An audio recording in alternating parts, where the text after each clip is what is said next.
Hi everyone, मैं गौर कुमार और स्वागत करता हूँ हमारे इस चैनल ग्रिशा एकेडमी में। दोस्तों, लास्ट लेक्चर वीडियो में हमने 9th स्टैंडर्ड का एनसीईआरटी का मैथमेटिक्स स्टार्ट किया था और जिसमें चैप्टर नंबर 1 नंबर सिस्टम पढ़ा था। लेक्चर वीडियो 1 में हमने इंट्रोडक्शन लिया था, लेक्चर नंबर 2 में एक्सरसाइज 1.1 कवर की थी और यह हमारा लेक्चर वीडियो 3rd है जिसमें हम पढ़ने वाले हैं इरेशनल नंबर। जी हाँ दोस्तों, what is mean by irrational number हम इस लेक्चर वीडियो में पढ़ने वाले हैं। तो चलिए दोस्तों, बिना किसी देरी के स्टार्ट करते हैं। स्टार्ट करने से पहले मैं आपको बता दूं, ग्रिशा एकेडमी में अगर आप नए हैं तो इसे लाइक कीजिए, शेयर कीजिए, सब्सक्राइब कीजिए ताकि आने वाले हर एक वीडियो का नोटिफिकेशन आपको मिलता रहे। तो चलिए स्टार्ट करते हैं। देखिए बेटा, यहाँ पे इरेशनल नंबर हम पढ़ने वाले हैं। इरेशनल नंबर पढ़ने से पहले हम रैशनल नंबर किसे कहते हैं ये कवर कर लेंगे। रैशनल नंबर हमने लास्ट लेक्चर वीडियो में कवर किया था, what is mean by rational number. फिर भी मैं आपको बता दूं, rational number means A number which is in the form of p upon q। कोई भी एक आधा नंबर हम अगर उसको p अपॉन q के फॉर्म में अगर लिखते हैं, कोई भी एक आधा नंबर p अपॉन q के फॉर्म में अगर रहता है, where p, q, p and q are integers and q is not equal to 0 अगर रहता है, q की वैल्यू 0 नहीं होनी चाहिए। p and q की वैल्यू कोई भी इंटीजर्स रही तो भी चलेगी, minus, positive number, negative number, कोई भी नंबर रही तो भी चलेगी। कंडीशन सिर्फ ये है कि q की वैल्यू 0 नहीं रहनी चाहिए। फॉर एग्जाम्पल 2, 5, 6, 3/2 या फिर -6/7, -8/1, -9, 5/-3। all these are rational number where which is in the form of p upon q। यहाँ पे 2 के अपॉन में 1 है, 5 के अपॉन में 1 है, 6 के अपॉन में 1 है, 9 के अपॉन में 1 है। तो all these number are rational number which is in the form of p upon q, though so we can say that it is a rational number। तो ये थी रैशनल नंबर की डेफिनेशन। उसी प्रकार इसका अपोजिट हम देखेंगे इरेशनल नंबर।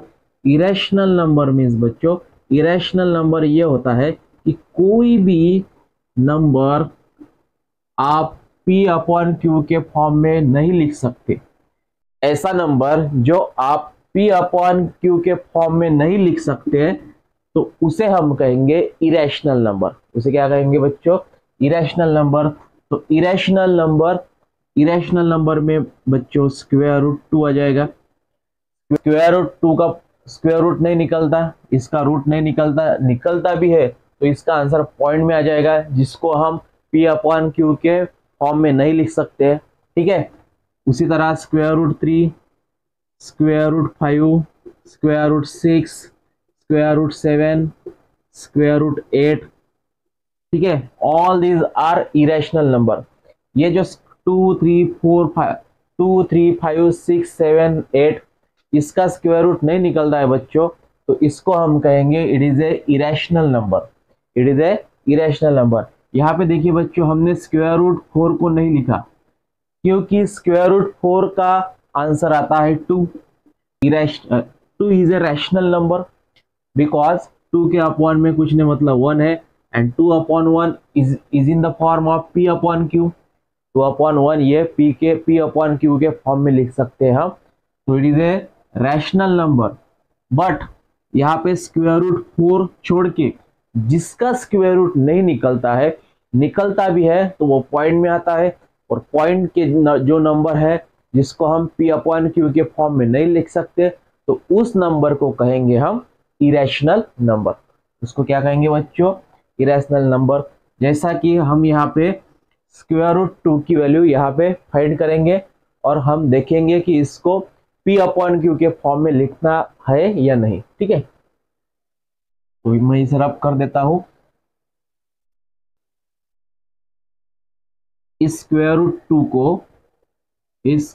2 का आपको यहाँ पे आंसर निकालना है। इस स्क्वायर रूट 2 की आपको वैल्यू फाइंड करनी है। ठीक है। तो सबसे पहले मैं यहाँ पे लिखता हूँ 2 2 टू को दे देते हो पॉइंट, और पॉइंट के बाद आप कितने भी चाहे आप आपके मन से जीरो लगा सकते हैं। तो मैं यहाँ पे 1 2 3 4 5 6 0 लिखता हूँ, ठीक है।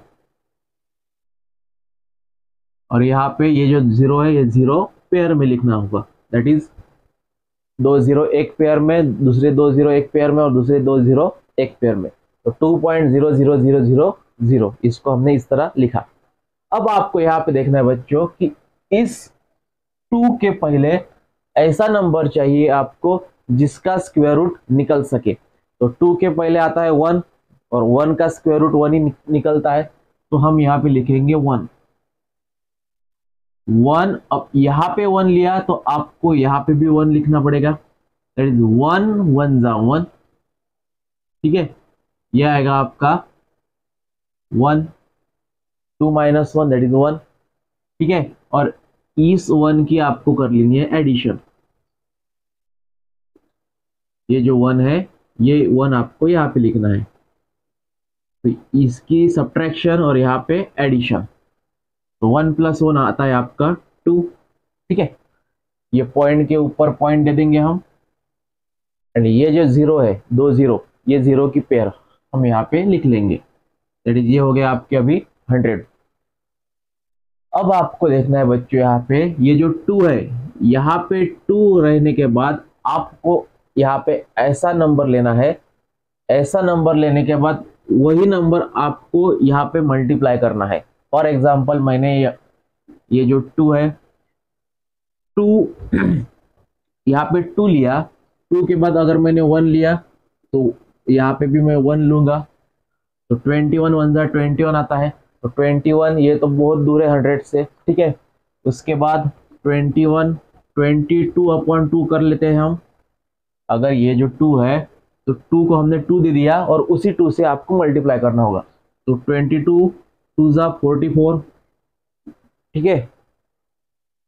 20 ये 2 लिया, 2 के बाद अगर हमने यहाँ पे 3 लिखा तो 23 3 करना पड़ेगा, तो ये आएगा आपका 69, ठीक है। ये भी 69 बहुत दूर है 100 से। उसके बाद 20 ये 2 है, 3 के बाद आता है 4, तो यहाँ पे भी 4 लिखेंगे। तो 4 4 जा 16 एंड 4 2 जा 8 + 1 दैट इज 96। तो यहाँ पे देखिए बच्चों, अगर मैंने यहाँ पे 4 लिखा तो आपको यहाँ पे भी 4 लिखना पड़ेगा, एंड 24 4 जा आएगा आपका 96, ठीक है। ये 4 आपको यहाँ पे प्लस कर देना है और इनकी करनी है सब्ट्रैक्शन। तो यहाँ पे ये जाएगा आपका 28, और यहाँ पे बच्चों 4, 100 - 96 दैट इज 4। अब ये जीरो आपने यहाँ पे लिख लिए, ये जीरो आपको यहाँ पे लिखना है, ये हो गया आपके 400। अब यहाँ पे देखिए बच्चों 28 है, तो 28 यहाँ पे अगर आपने 1 लिखा दैट इज 281, तो 281 यहाँ पे भी 1 लिखना पड़ेगा, और 281 इंटू 1, 281 इंटू 1 दैट इज 281, ठीक है। और ये 1 आपको यहाँ पे लिखना है, 281 2 यहाँ पे 28 यहाँ पे 28, और अगर आपने 282 इंटू 2 अगर कर दिया तो ये ज्यादा आएगा 400 से, ठीक है। करके हमने यहाँ पे 1 लिखा, तो इनकी एडिशन और इनकी सब्ट्रैक्शन, तो यहाँ पे आ जाएगा बच्चों ये 282, और यहाँ पे हम लिखेंगे that 10 - 1 that is 9, 8 - 9 - 8 that is 1, और यहाँ पे 1, ठीक है। अगेन हमने ये जो जीरो है ये जीरो यहाँ पे लिख लिए। अब देखिए ये जो है, अब यहाँ पे देखिए बच्चों 282 है, ठीक है। अब इस 282 को आपको ऐसे नंबर से मल्टीप्लाई करना है, 282 से आपको ऐसे नंबर से मल्टीप्लाई करना है जो 282, अगर मैंने यहाँ पे 2 लिखा तो इंटू भी आपको 2 करना पड़ेगा। तो 2 2 जा 4, 2 2 जा 4, 8 2 जा 16 एंड 2 2 जा 4 + 1 दैट इज 5, ठीक है। ये कम आ रहा है इस नंबर से। अगेन हम 282 3 इंटू 3 करते हैं तो यह आएगा आपका 9 6 8 एंड 7 8, ये भी कम आ रहा है, ठीक है। उसके बाद हम 2 8 2 4 इंटू 4 करते हैं तो आपको मिलेगा बच्चों, दैट इज 4 4 ज़ा 16, 4 2 ज़ा 8 प्लस 1 9 एंड 8 4 ज़ा 32, 3 कैरी, 4 2 ज़ा 8 प्लस 3 दैट इज 11, 11 2 96, ठीक है। और अगर हमने 2 8 2 5 इंटू 5 किया तो ये मिलेगा आपको, दैट इज 5 5 ज़ा 25, 2 कैरी, 5 2 ज़ा 10 प्लस 2 12, 8 5 ज़ा 40 प्लस 1 41 एंड 5 2 ज़ा 10, ये मिलेंगे आपको 14,125 और यहाँ पे मिलेंगे 11,296। तो आपको बच्चों अगर ये नंबर लिया 5 तो ये ग्रेटर हो जाएगा इससे, तो आपको क्या करना पड़ेगा, 4 लेना पड़ेगा। तो मैं यहाँ पे 4 लिखता हूँ और 2 8 2 4 4 ज़ा यह आएगा आपका 11 296 1196 और ये जो 4 है ये आपको यहाँ पे प्लस कर देना है। तो 4 प्लस 4 8 2 8 2 और यहाँ पे बच्चों 10 में से 6 गए, 4 रह गए, यहाँ पे 9 माइनस 9 0 और उसके बाद यहाँ पे रह गए फिर 8 8 में से 2 गए, 6 रह गए और यहाँ पे 0 0, ठीक है। तो इस तरह बच्चों ये जो 0 है ये 0 आप अनलिमिटेड लिख सकते हैं। अगर 0 आपने अनलिमिटेड लिखा तो ये भी आंसर अनलिमिटेड आता रहेगा। तो ये जो स्क्वायर रूट 2 है, स्क्वायर रूट 2 का आंसर यहाँ पे, स्क्वायर रूट 2 का आंसर यहाँ पे बच्चों 1.414 इस तरह अनलिमिटेड आता रहेगा। तो इस नंबर को हम कभी भी P अपॉन Q के फॉर्म में नहीं लिख सकते। तो ये हो गया आपका इरेशनल नंबर। ये क्या हो गया बच्चों, इरेशनल नंबर जो हम P अपॉन Q के फॉर्म में नहीं लिख सकते तो उसे कहेंगे हम इरेशनल नंबर। तो ये थी आपकी इरेशनल नंबर की डेफिनेशन बच्चों। इरेशनल नंबर कौन से है, square root 2, square root 3, square root 4 is not irrational number, square root 4 is a rational number. तो square root 2, square root 3, square root 5, square root 7, square root 8, square root 10, all these are unlimited. जिसका square root नहीं निकलता भी है तो वो point में आ जाएगा। जिसको हम P अपॉन Q के फॉर्म में नहीं लिख सकते तो उसे कहेंगे हम इरेशनल नंबर, ठीक है। अब हम देखेंगे locate square root 2 on a number line. ये जो स्क्वायर रूट 2 है इस स्क्वायर रूट 2 को आपको एक नंबर लाइन में रिप्रेजेंट करना है। मैं इसे रब कर देता हूं और लिखता हूं यहाँ पे, ये जो स्क्वायर रूट 2 है इस स्क्वायर रूट 2 को आपको बच्चों एक नंबर लाइन में रिप्रेजेंट करना है। तो सबसे पहले मैं यहाँ पे एक लाइन ड्रॉ कर लेता हूं।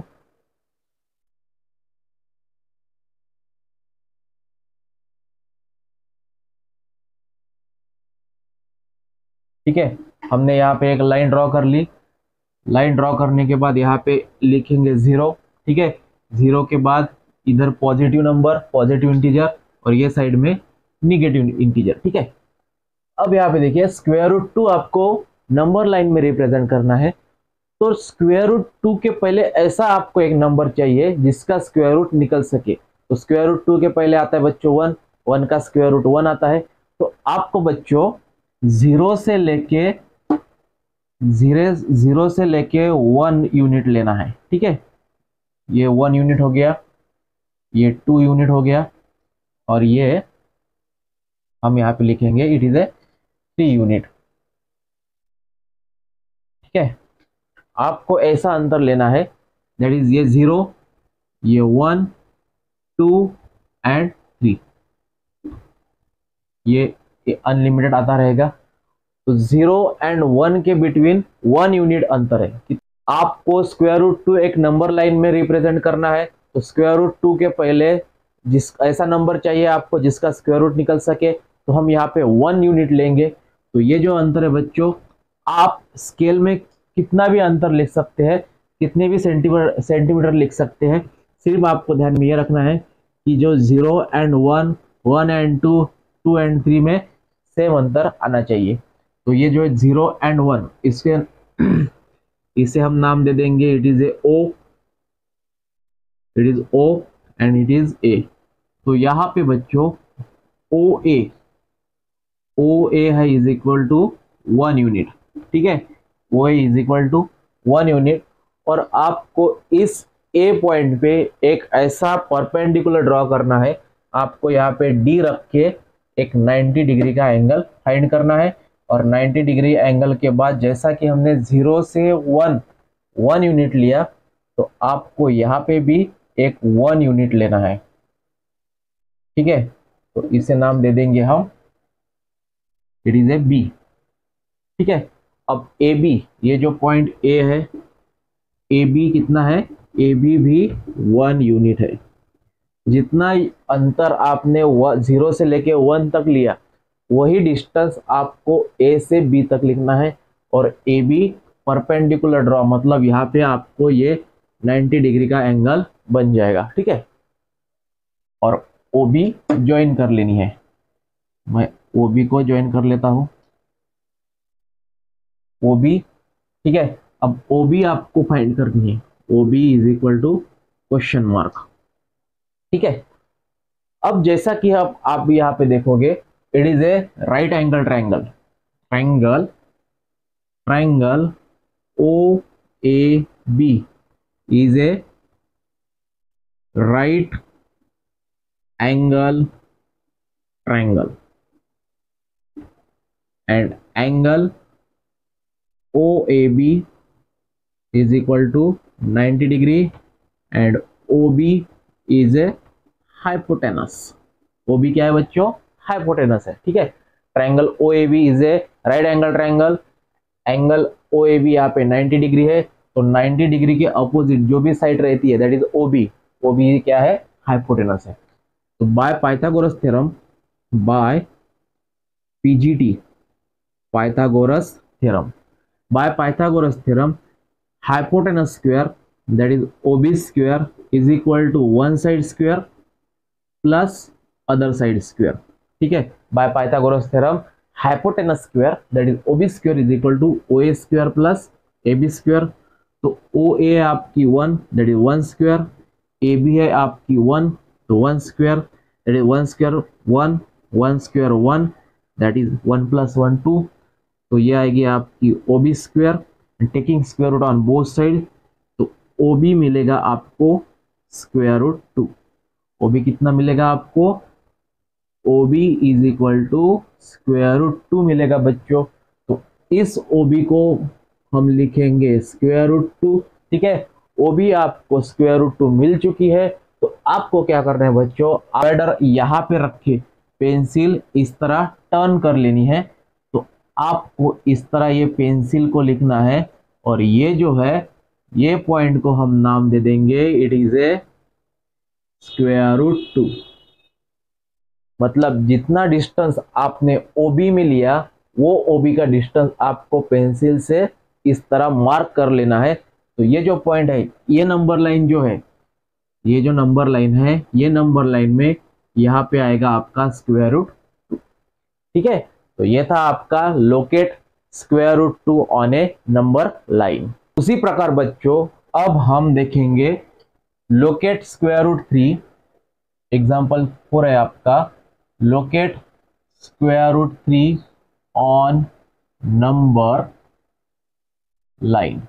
अब यहाँ पे आपको स्क्वायर रूट 3 नंबर लाइन में रिप्रेजेंट करनी है, तो मैं इसे रब कर देता हूं और लिखता हूं यहाँ पे, ये जो है अब ये जो B है, O से लेके B तक स्क्वायर रूट 2 का डिस्टेंस है, ठीक है। अब ये जो आपका B है, इस B से आपको एक 90 डिग्री का एंगल निकालना है, और 90 डिग्री का एंगल लिखने के बाद जितना डिस्टेंस आपने AB का लिया दैट इज 1 यूनिट, वो 1 यूनिट आपको यहाँ पे लिखना है, ठीक है। तो मैं इसे रब कर देता हूँ, locate square root 2 on number line, ठीक है। Locate square root 3 on a number line.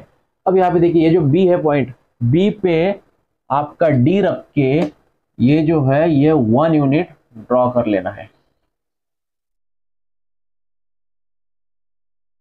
ये हो गया आपका 90 डिग्री का एंगल, और जितना डिस्टेंस आपने ए बी का लिया वही डिस्टेंस आपको यहाँ पे लिखना है, और मैं इसे नाम दे दूंगा सी। इट इज ए सी, ठीक है। तो सी बी यहाँ पे है, या फिर B C is equal to 1 unit. B C कितना है बच्चों? B C is equal to 1 unit. उसके बाद ओ बी आपको मिला square root 2, distance of O B is equal to square root 2, और ओ सी को आपको ज्वाइन कर लेना है।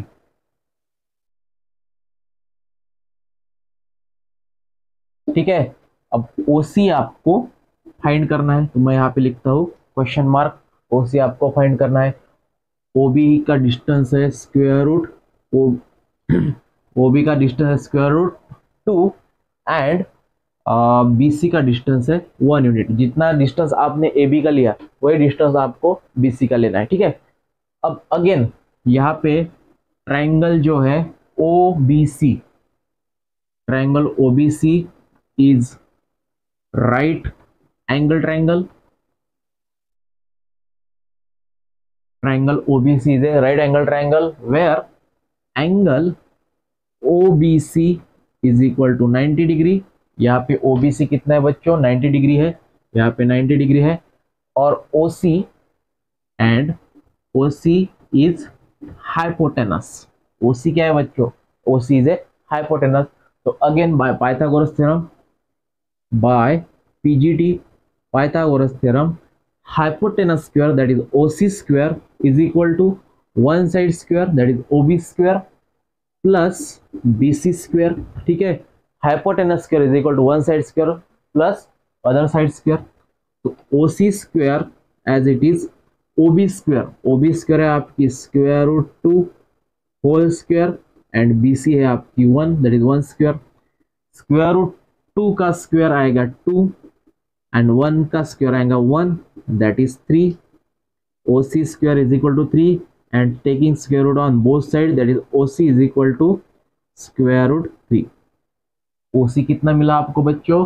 OC मिला आपको स्क्वायर रूट 3। तो आपको आपके डिवाइडर में OC इतना अंतर लेना है, O पे पॉइंट रख के, C पे पेंसिल का पॉइंट रख के, ये जो है ये चॉप आपको इस तरह मार देना है, घुमा देना है, और आपको यहाँ पे मिलेगा बच्चों, ये पॉइंट हो गया आपका स्क्वायर रूट 3। ये पॉइंट क्या हो गया? ये हो गया आपका स्क्वायर रूट 3। इसी प्रकार हमने यह इस लेक्चर वीडियो में इरेशनल नंबर पढ़ा। इरेशनल नंबर होता क्या है? Square root 2, square root 3, square root 5, square root 7। जिसको हम P अपॉन Q के फॉर्म में नहीं लिख सकते तो उसे हम इरेशनल नंबर कहेंगे। जिसे हम P अपॉन Q के फॉर्म में लिखते हैं, P Q इंटीजर्स रहने चाहिए, Q is not equal to 0 रहने चाहिए, तो उसे हम कहेंगे rational number. And irrational number जिसे हम P अपॉन Q के फॉर्म में नहीं लिख सकते उसे कहते हैं हम इरेशनल नंबर। तो इरेशनल नंबर की डेफिनेशन हमने इस लेक्चर वीडियो में देखी। And locate square root 2 and square root 3, ये जो इरेशनल नंबर है, ये इरेशनल नंबर इस लाइन पे ड्रॉ करना भी हमने यहाँ पे सीख लिया है। उम्मीद करता हूँ आपको ये लेक्चर वीडियो पसंद आया होगा। नेक्स्ट लेक्चर वीडियो में हम एक्सरसाइज 1.2 कवर करेंगे। तब तक के लिए धन्यवाद।